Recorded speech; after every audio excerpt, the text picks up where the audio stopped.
Si on essayait de frapper une balle de baseball lancée à 90% de la vitesse de la lumière, que se passerait-il?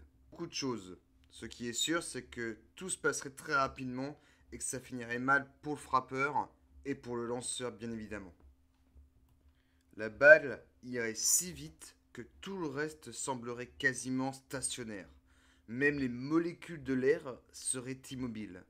Certes, ces dernières sont animées d'un mouvement vibratoire de quelques centaines de km/h, mais il faut imaginer que la balle passerait au milieu d'elles à la vitesse d'1 milliard de km à l'heure. En comparaison, les molécules resteraient comme en suspension ou figées. De surcroît, les principes de l'aérodynamisme ne s'appliqueraient pas ici. Normalement, l'air s'écoule autour de tout objet qui se déplace à travers lui. Mais les molécules de l'air n'auraient pas le temps de s'écarter du chemin de la balle. Pire, cette dernière les percuterait si violemment que les atomes de molécules et de la surface de la balle fusionneraient. Ainsi, chaque collision libérait un geyser de rayons gamma et de diverses particules. Ces rayons gamma et ces débris se propageraient vers l'extérieur et formeraient une sorte de sphère centrée sur la base du lanceur. Ils dépeceraient littéralement les molécules de l'air jusqu'à arracher les électrons des noyaux et transformeraient l'air du stade en une bulle de plasma incandescent en expansion. La surface de cette bulle se rapprocherait du frappeur à une vitesse proche de celle de la lumière, avec seulement une petite longueur d'avance sur la balle elle-même.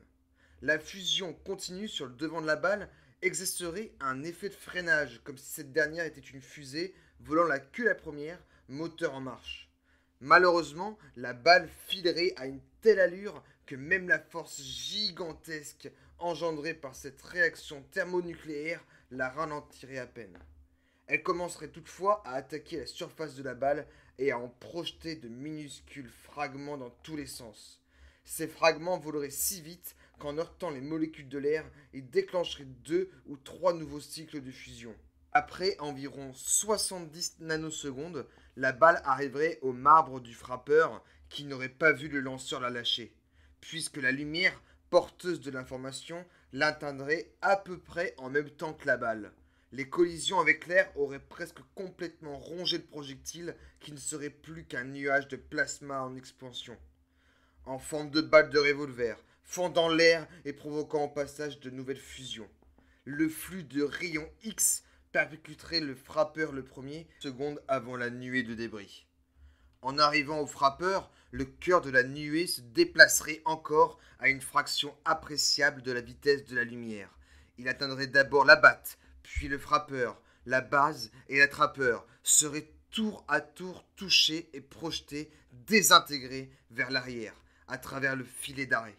Le front de rayons X et de plasma surchauffé se dilaterait vers l'extérieur et le haut, engloutissant le filet, les deux équipes, les gradins et tout le tintouin, dès la première microseconde.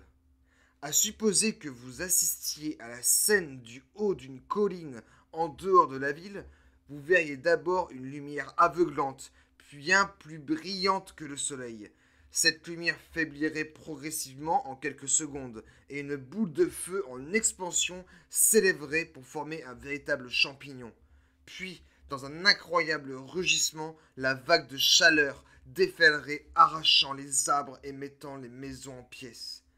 Tout ce qui se trouve dans un rayon de 1 km ou 2 autour du stade serait rasé, tandis qu'une tempête de feu engloutirait la ville environnante. Le terrain de baseball, devenu un cratère de dimension honorable, se trouverait désormais à quelques encablures de l'emplacement initial du filet d'arrêt.